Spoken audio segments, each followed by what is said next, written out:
Good morning, good afternoon, or good evening. This is a presentation that will tackle certain ideas of postmodernism in connection with our analysis of Forever Overhead by David Foster Wallace. Now, this is meant to accompany your reading of the short story, but also to challenge certain views that we have of postmodernism and hopefully give you food for thought for your analysis and for your compositions. So what I want to do today is tackle, or rather take, the paper Postmodern Realism by Madhu Dubey and take it as a challenge to certain presentations that we have already given you and that we have discussed in our chair in connection with postmodernism and its relationship to postmodernism and also to modernism. Hopefully it'll be interesting food for thought for all of us, and we may come up with a couple of interesting ideas. Who knows? So, Dubey believes that if postmodernism ended sometime around 1990, American fiction in the following decades, the decades that we're living in at present, often termed postmodern, is said to be marked by a renewed engagement with the social world. Now, of course, let us briefly remember that postmodernism, which was born in the 1960s, thought the realist novel, the social realist novel, was no longer feasible or interesting or eloquent. The call had been then for self-referential experimentation, for playfulness, but also for the vindication of marginal voices and a certain disdain of the seriousness of modernism. This, in turn, as certain critics like Robert McLaughlin claim, meant that there was at the time a disconnection of language and the social sphere.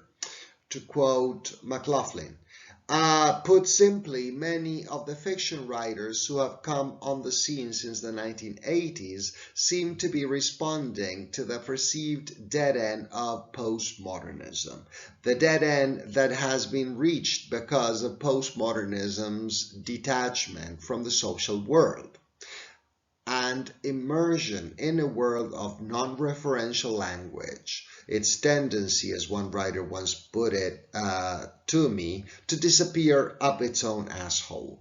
We can think of this aesthetic sea of change then as being inspired by a desire to reconnect language to the social sphere, or, to put it in another way, to re-energize literature's social mission, its ability to intervene in the social world, to have an impact on actual people and the actual institutions in which they live their lives. Furthermore, McLaughlin believes that the sea change, and let us remember the sea change is this transition from postmodernism to postmodernism. The sea change, I think, is a matter of emphasis. The emphasis among the younger writers I've talked about here, Jonathan Franzen and David Foster Wallace, both referenced in McLaughlin's paper and in Dubey's as well. So we will be talking about the two of them And of course, we're going to be analyzing Foster Wallace's short story. The postmodernist is less on self-conscious wordplay and the violation of narrative conventions, and more on representing the world we all more or less share. Yet, in presenting that world, this new fiction nevertheless has to show that it's a world that we all know through language and layers of representation. Language, narrative, and the processes of representation are the only means we have to experience and know the world, ourselves, and our possibilities for being human. Now, Dubé takes these ideas somehow, and she wonders why was the social novel, the realist social novel, impossible? And she claims that in the 1970s and 1980s, there was this crisis in the realist social novel. And she, Dubé, believes that there are two main factors for this crisis: the difficulty in understanding and therefore in representing the abstract social world of global capitalism, and on the other hand, the fragmentation of the social field that the micropolitics of difference brought about. And we're going to talk about this micropolitics of difference because that is very interesting. And I would like to claim that there was realism, and that a lot of realism or realist short stories and novels, prose in general, was produced at that time. So, with all due respect to Mr. McLaughlin, how can there be a disconnection with the social spheres when, for the first time, there was minority groups, minority authors such as blacks and women and post-colonial authors and LGBTQ plus authors and Latino authors and non-native speakers and the like, being massively published, read, and studied. Of course, when I say massively, I do not mean truly massively, but comparatively massively, right? So it seems to me that the new voices that postmodernism brought about or enabled or encouraged, those of minorities, as we have discussed. And of course, we need to perhaps set apart those voices, those postmodern voices, from metafictional voices, right? Or metafictional authors who produce metafictional prose. Nonetheless, they fall both. Trends fall within the category of postmodernism, and in that respect, I find it very interesting. So, what Mr. McLaughlin seems to believe that novelists like Jonathan Franzen and David Foster Wallace were less interested in self-conscious wordplay and the violation of narrative conventions, as I have pointed out. They were more interested in representing the world we all share, is an interesting point of view. Yet, that entails that in the 70s and 80s, the social novel was not produced, and perhaps it was, the social realist novel perhaps was produced by authors belonging to minorities, right? So if we think of the fragmentation in the social field, as Dubé claims, we may need to harken back to what the literary world looked like before this fragmentation. of the literary fabric. And that fabric, in spite of the modern obsession with experimentation and novelty, was pretty white, pretty male, pretty heterosexual overall, with isolated marginal voices and comparatively very few women. So the complaint seems to lie upon the fact that non-white, non-male, non-heterosexual authors were gaining a voice in the context of postmodernism, right?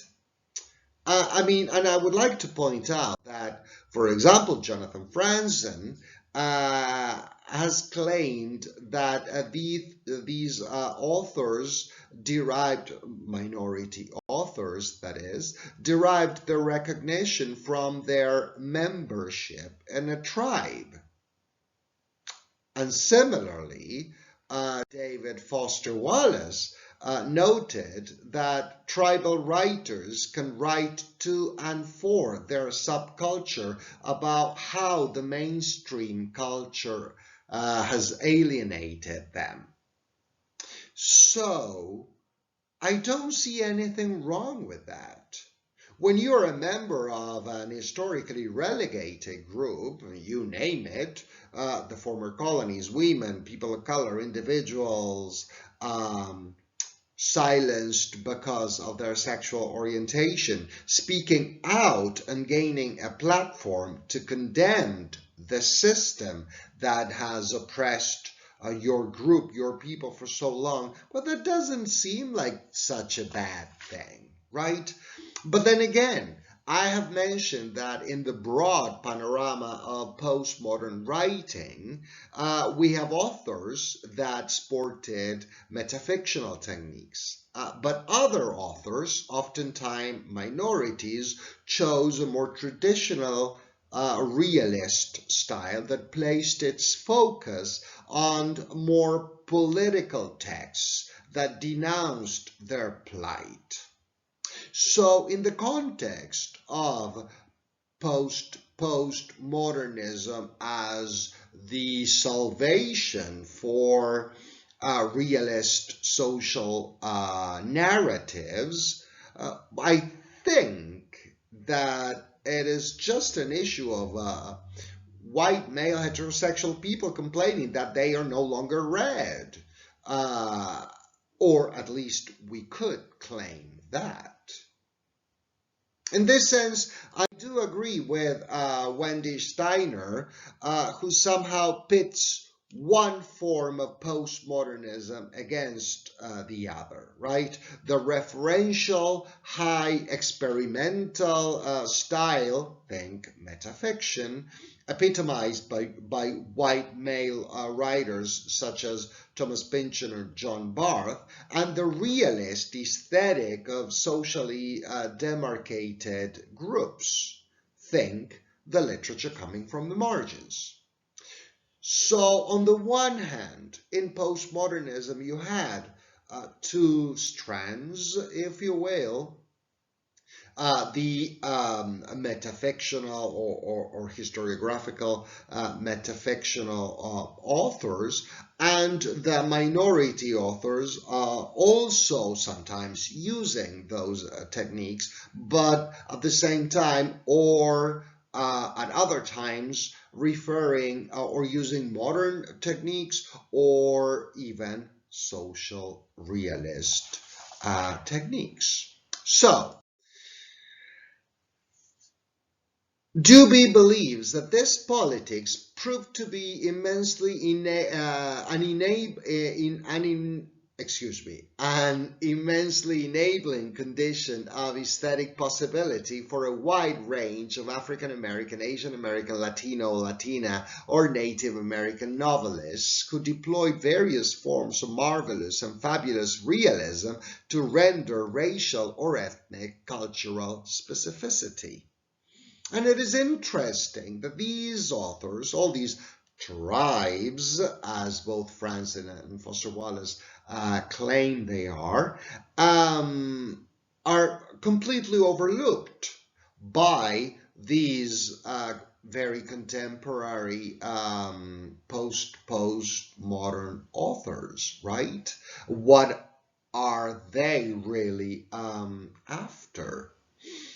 So, Dubé furthermore claims that even if, after a sufficient time lag, we do begin to see a move away from the formal techniques of postmodernism towards greater realism, this is not likely to signal a sea change in the novel's capacity to represent and critique the contemporary social world. And I find that fascinating indeed, because the fact that we're moving away from that self-referential experimentation into a more realist style does not mean that we are abandoning anything. Are we, though? I mean, can we really start labeling movements when we're in the midst of them? These are questions for you to consider, and you are fully entitled to say yes because of this and that and the other.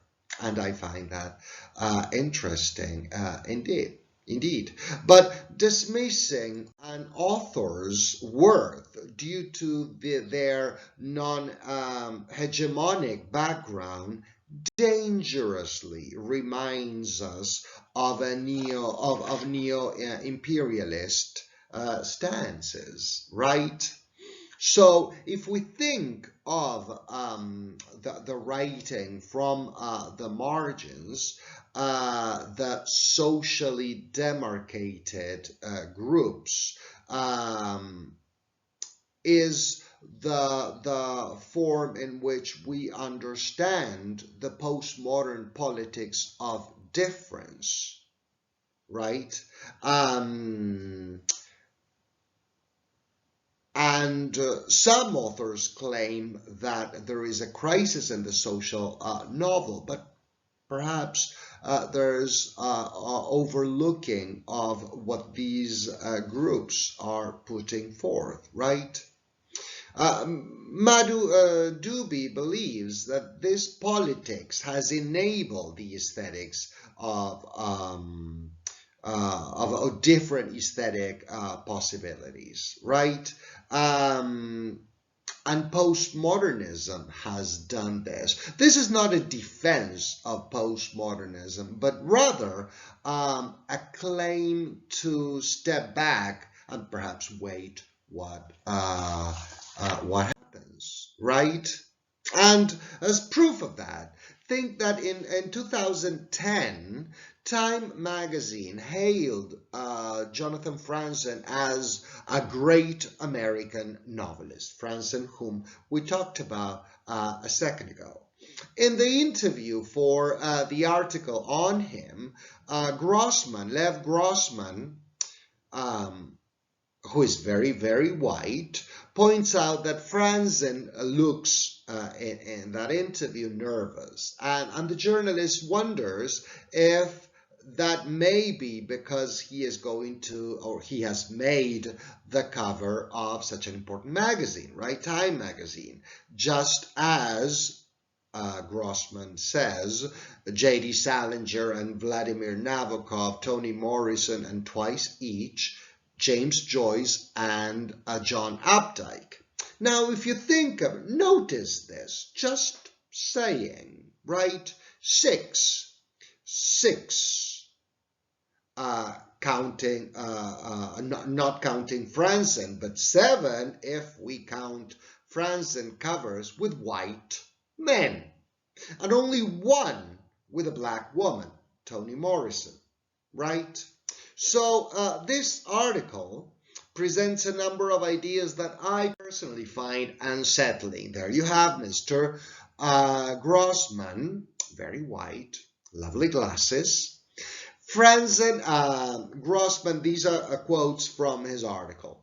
Franzen is a member of another perennially threatened species, the American literary novelist.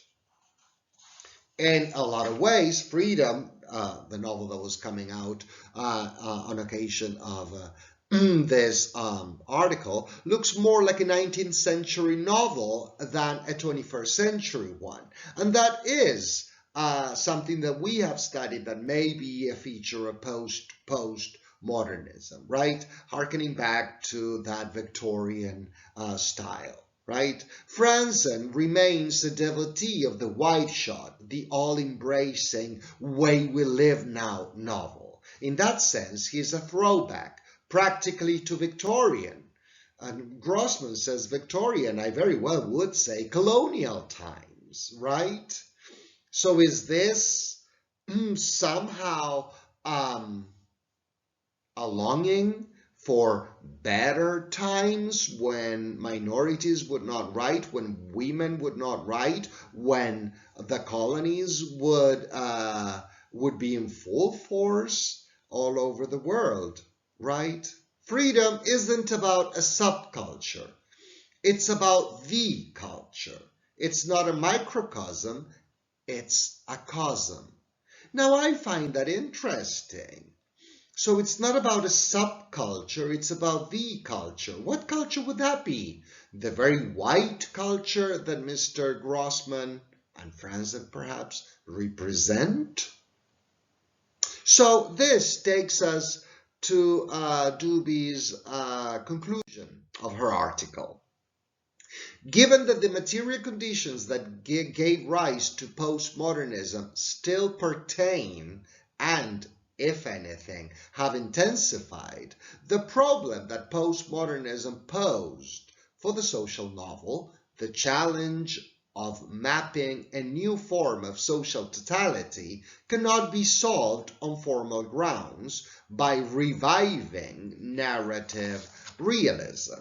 And I find this very interesting, and I think it may be good food for thought that we will discuss in our class, because, come to think of it, there are a number of different perspectives at play at the same time. And so going back to the Victorian novel as a form of addressing social realist issues or social issues realistically may be just a form of longing for a better past when a lot of different voices were silenced. But then again, in our discussion of Forever Overhead by David Foster Wallace, we may actually discover a couple of interesting perspectives on this story. So, you have read the short story and you know that there is a protagonist on the cusp of adolescence at the very beginning of a sexual awakening, facing two paths: the path of tentative logical thinking and the path of direct action. On the one hand, we know that the character is thinking, should I go up and jump, or should I stay here? What should I do? And that dive is symbolic of his coming into adulthood. Again, the 13th birthday is also a marker of that, right? That transition from being a child to being a teenager. So in that, from that point of view, that is very interesting. What path should that our protagonist take? However, we do have a second person narrator, right? Who is that second person narrator? On the one hand, we could say that that narrator is talking to the protagonist, but the narrator is also talking to you, the reader, telling you about your life, your coming of age, your the new direction that your life could take, right? And so that is interesting, because we are formally then the other object of our narrator's speech, right? But on the other hand, who is that narrator? Is it just a narrator that addresses the protagonist and ourselves? Is it a voice in the boy's mind? Is the boy crazy? Is the boy telling himself these thoughts, kind of in the third person, but addressing himself, as sometimes we do? We do not have an answer for that, right? There is an attention to detailed descriptions, the colors, think of the textures, the smells, the taste. And that, of course, reminds us of realism, as we will see in a minute, right? But then the narrator does not. But then again, that first scene with the wet dream the kid is having is not really Victorian, right? There is repeated imagery of metal and skin, and in this respect, we do have the kid coming into this machine-like depiction of what perhaps will be his future, his adulthood, his coming of age, right? Themes that we have are depression and anxiety, especially the fear of ridicule. That the kid is going up the ladder, and with a woman in front of him and the man behind him or beneath him, and somehow going into this interesting Ford-like chain, right? The never-ending conveyor belt of life, and then going into this machinery that also looks like it's going to swallow them whole with a tongue, and if you caught that, right? So we do have this machinery of adult life, and the pool somehow represents that. Think of that first image of the wet dream and the smell of his secretions, and how it somehow replicates the smell of the pool, right? And of course, the pool as the adulthood he is about to dive in, the bees as desire and sexual awakening on the one hand, but also productivity, right? Because it's not flies that we get around. We have the bees, and the bees are these productive insects, as opposed to the fly that are just annoying. So these ideas all come into play. But is this a socially realist short story? I don't know. Let's compare this short story with a different type of realism, the Victorian realism, that many critics that support postmodernism refer to. This is from A Room with a View, E.M. Foster, 1908. So this is just a very brief scene. I decided to take this one simply because we have a pond and water and jumping into the pond, etc. Here we are, called Freddy. Oh, good, exclaimed Mr. Beebe, mopping his brow. In there's the pond. I wish it was bigger, he added apologetically. They climbed down a slippery bank of pine needles. There lay the pond, set in his little alp of green, only a pond, but large enough to contain the human body and pure enough to reflect the sky. Think of the colors. Think of the textures. Think of the attention to detail. On account of the rains, the waters had flooded the surrounding grass, which showed like a beautiful emerald path, tempting these feet towards the central pool. It's distinctly successful as ponds go, said Mr. Beebe. No apologies are necessary for the pond. George sat down when the ground was dry and drearily unlaced his boots. Aren't those masses of willow herb splendid? I love willow herb in seed. What's the name of this aromatic plant? No one knew or seemed to care. Attention to detail.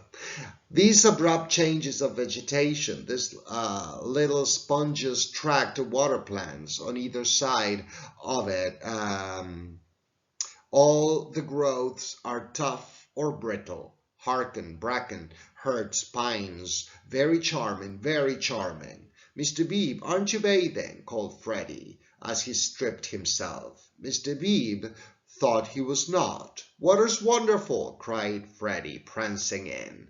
Water's water, murmured George, wetting his hair first, a sure sign of apathy. He followed Freddy into the divine as indifferent as if he were a statue and the pond a pail of soapsuds. It was necessary to use his muscles. It was necessary to keep clean. Mr. Beebe watched them and watched the seeds of the willow herb dance chorically above their heads. Now, this is Victorian writing. This is a realist novel. Now, we do have certain features of realism in our own short story, the one that we have just discussed, Forever Overhead. But the topic, the subject matter, the symbols have changed. The imagery, even though it is very detailed, has changed. I mean, no one, in spite of the fact that I chose this excerpt because of that, we have three men naked, two men at this point, naked in the pond and fooling around, etc., etc. And this may have been seen as risque. Certainly this scene somehow changes everyone's lives coming up after this. But think of the narrator in Forever Overhead. Think of the subject matter. Think of the symbolism. I am not advocating for a certain perspective. I am not. But I am very interested in what you have to say if you compare these two realist works and of your own analysis of Forever Overhead by David Foster Wallace. So, what do you think? Hope to see you in class next time, and you'll let me know. Bye-bye.